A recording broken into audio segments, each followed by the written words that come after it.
प्यारे बच्चे, तुम्हारा साईं तुम्हें बहुत प्यार करता है।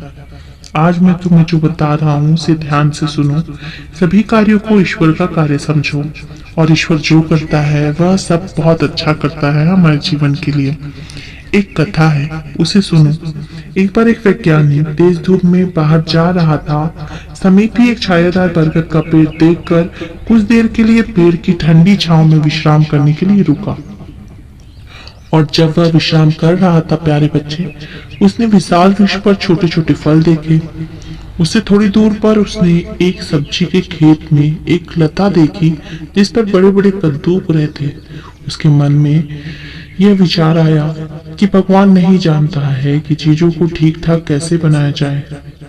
इतने बड़े वृक्ष पर इतने छोटे फल, जबकि वह बड़ा वृक्ष इतना शक्तिशाली, इतना सामर्थ्यवान है कि वह बड़े से बड़े फल का जो भार है वहन कर सकता है, जबकि एक लता जो कि अपने स्वयं का भार वहन नहीं कर पा रही है, वह भी एक उसमें इतने बड़े बड़े कद्दू के फल बना के रखती है। भगवान लगा दिया, ऐसा कैसे?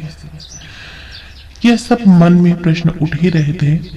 उसने सोचा कि भगवान को गणित और इंजीनियरिंग का तो कोई ज्ञान ही नहीं है, और यही सब सोचते सोचते वह सो गया। क्योंकि वह थक गया था। जब वह सो रहा था तभी पेड़ से कुछ छोटे छोटे फल उसके सिर पर गिरे। जैसे ही वह उठा उसने अनुभव किया, ओ भगवान कितने महान हैं।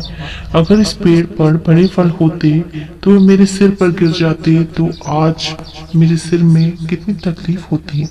उसने भगवान को धन्यवाद दिया कि उन्होंने अपनी बुद्धिमत्ता से केवल एक बड़े पेड़ पर बड़े फल ही नहीं रखे थे। भगवान जानते थे कि मानव जाति के लिए क्या अच्छा है।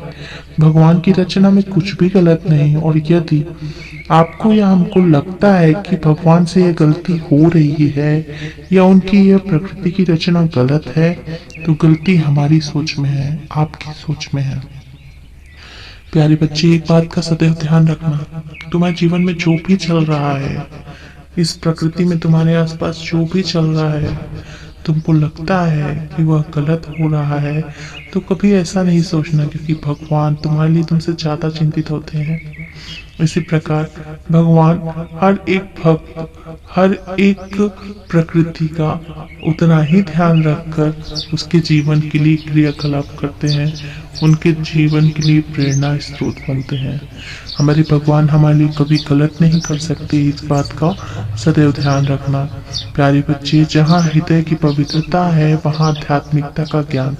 दुर्भाग्य से आज मनुष्य में हृदय की पवित्रता का अभाव है प्यारे बच्चे, इसलिए उसके विचार प्रदूषित है। और इतना ही नहीं, हवा, पानी, भोजन सभी कुछ प्रदूषित है। यदि किसी को हृदय का पवित्र है किसी का, तो उसे प्रदूषण की चिंता नहीं रहेगी। मानव जीवन अत्यधिक पवित्र है प्यारे बच्चे। मानव के हृदय में सदैव पवित्र और दिव्य विचार होने चाहिए। उसे सभी कार्यों को दैवी भावना के साथ करना चाहिए प्यारे बच्चे। मनुष्य का मन प्रदूषित है क्योंकि वह भगवान को छोड़कर दूसरों को अपने हृदय पर अधिकार स्थापित करने देता है। मानव हृदय केवल एक सीट वाला सोफा है प्यारे बच्चे। केवल शुद्ध हृदय ही भगवान के लिए उचित आसन है। हमें भगवान के अतिरिक्त और कोई विचार नहीं करना चाहिए। प्यारे बच्चे, एक बात का सदैव ध्यान रखना कि भगवान को हमारी हमसे कहीं ज्यादा अधिक चिंता होती है। यदि प्यारे बच्चे तुम्हारे जीवन में कोई कठिनाइयां आ रही हैं तो उसे भगवान का प्रसाद समझकर ग्रहण करो, क्योंकि यदि सुख के बाद दुख आएगा, दुख के बाद ही सुख आएगा। यदि जीवन में दुख नहीं, तकलीफ नहीं, तो सुख के आनंद का अनुभव कैसे करोगे प्यारे बच्चे?